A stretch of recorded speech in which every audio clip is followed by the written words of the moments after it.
We fixin' to make this town real smoky.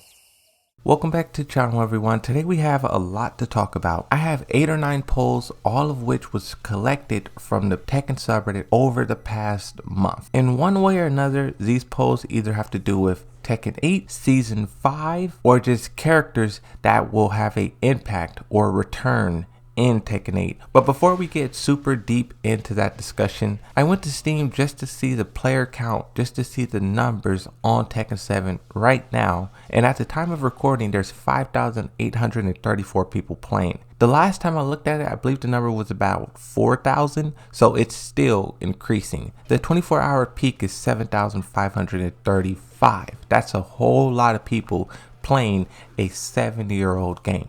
Another thing that I want to mention is the accessibility update that they're working on. They haven't given a release date or even a time frame, but Harada was talking about it and he was showing off a lot of stuff about it. Even though that's just accessibility features, I wonder will they add more to the game in that update?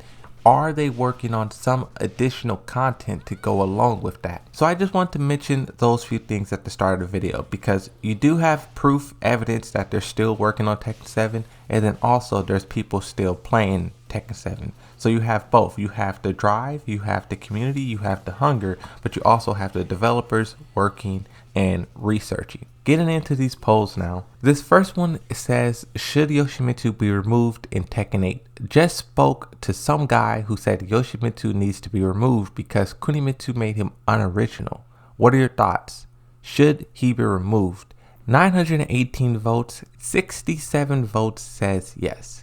And then in a landslide tidal wave, 851 people say no. Now, I kind of knew this was going to happen before I even seen the results, because if you guys remember the video that I did like 2 months ago, there was a popularity poll that was done on Tekken 7, a big poll with almost every character in the game, and Yoshimitsu came in 3rd place on that. That means when you're talking about Reddit, Yoshimitsu is the 3rd most popular character there. That doesn't mean everyone plays him, but that just means that's how much they like him. So I knew it was going to be a landslide, and that's kind of the thing too. Just because the character sucks or they're not in a good state right now, that doesn't mean that this character doesn't have a huge backing. And I'm not just talking about Yoshimitsu, I'm talking about a lot of characters. For example, best Tekken 7 original newcomers, 659 votes. The winner of this is Lita with 204. 3rd place, Leroy Smith, 115. 2nd place is Kazumi with 159.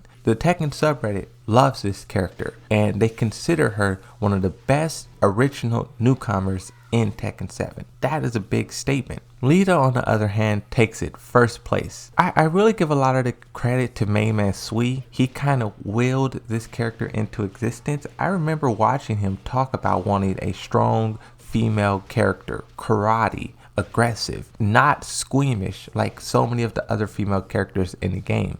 And then when they finally do that in season 4, everyone loves the character. Everyone rejoices, celebrates.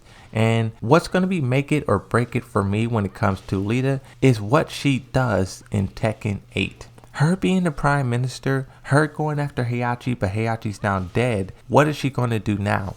How powerful is she going to be? I want her to be just as powerful as Paul Phoenix. I feel like that would be fitting for the character because you do have to remember she's the prime minister. So if the prime minister is going to be getting out of that office and getting into the battlefield, she better be strong and powerful to justify that. Because if not, you might as well stayed in an office and sent your military to fight for you, right? But she did not do that. She did not send the military. She showed up herself, which tells me power, which tells me Jin and Kazuya better pay attention to her. Moving on to the big poll. What is next for Tekken? Personally, I think Tekken 8 will release after Street Fighter 6. So I think we'll still have 2 years with Tekken 7. So what should be next? Because EVO is coming. 574 votes. 183 says Tekken 7 Season 5, last season. It's kind of interesting because Season 4 ended almost 2 years ago, right? And at the end of Season 4, there was this big push and this big drive for season 5. People still wanted to try to get their characters in the game. Bruce, Angel, Alex, Roger, all the characters. They wanted to try and squeeze them in. But also the balancing. The balancing wasn't really there yet. The netcode was deteriorating. The game just didn't really feel polished.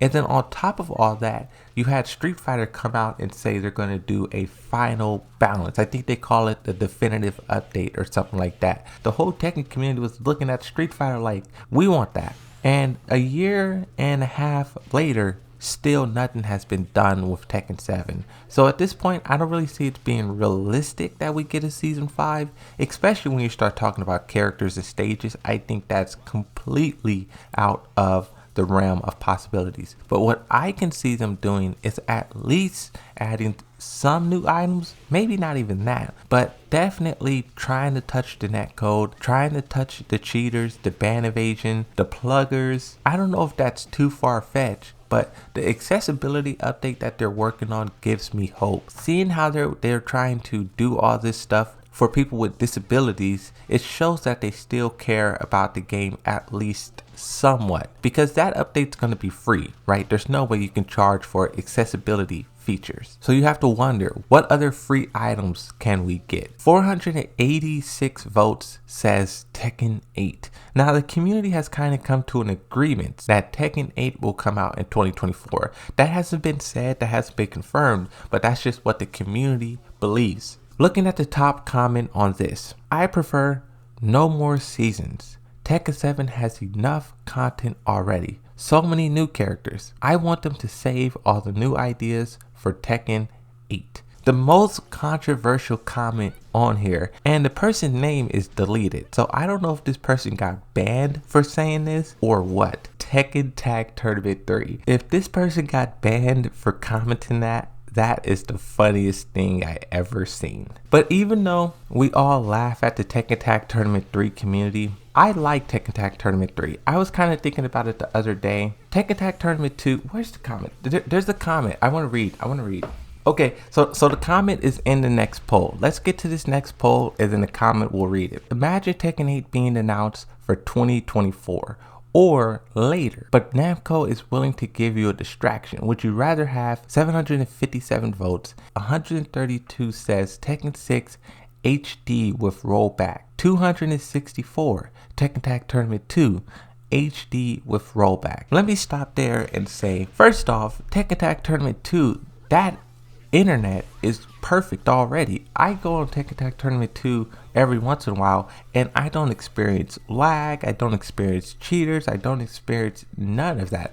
I don't know what this whole rollback hype is all about, but Tekken Tag Tournament 2 is perfect. Under that, 245 votes, Season 5 for Tekken 7. The person who made it says, yuck. 116 says something else. Comment, show the results. So I recently discovered while live streaming, when Tekken 7 released, PlayStation users got the jukebox as a console exclusive feature.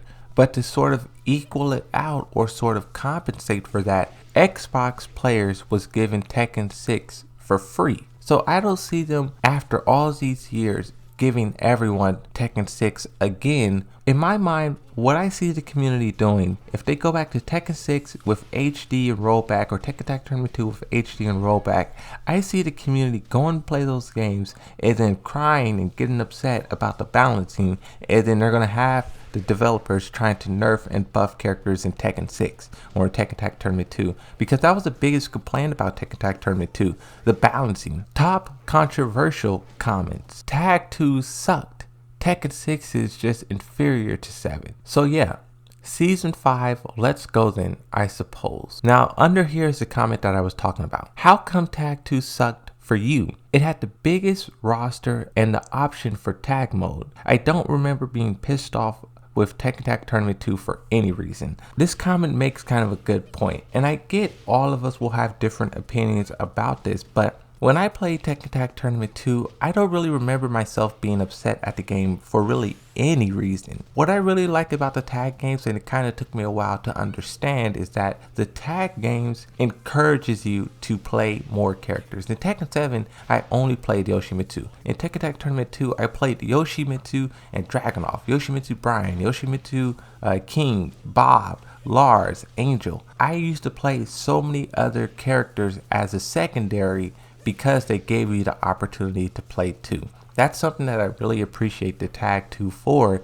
and I'm excited for Tag 3, but I just don't think it should come before Tekken 8. Moving on to the next poll. Who deserves to settle the score with Jin in Tekken 8? Harada at 181 votes, Miguel at 152 votes. So the reason why I want to talk about this is because I feel like these two characters are being pushed in a different direction. I think Miguel will end up being the one who tries to get revenge. And what I see them doing for Harada in the story right now, Harada has always been like a loudmouth. And when he fought Jin, that was the only time when he's ever really like faced any competition, and he's always been trying to chase that high, chase that battle.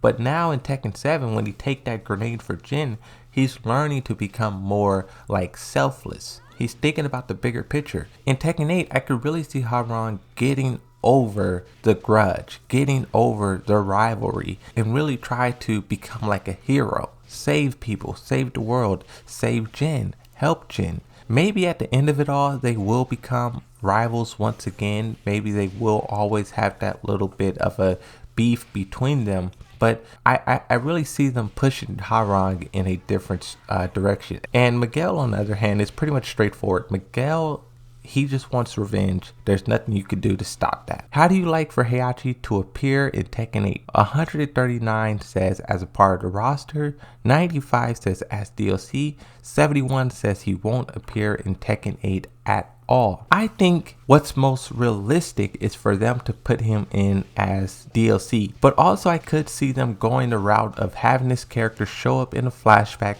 or two and then just put him on a roster. He can go the Kazumi route. Either way, I'll be fine with it, but just considering how money hungry Bandai Namco is, I can definitely see them putting him in Season 1 DLC just to make sure that Season 1 sells, just to kind of get people in the mindset of buying DLC again, because everyone is kind of tired of DLC, is kind of over it. But Heihachi will definitely get people back into that motion of spending money. It's really just, what do they value more? Business and sales, or what the community wants? That is what they're balancing.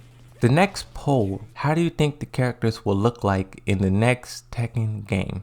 The winner of this, 193, says new designs.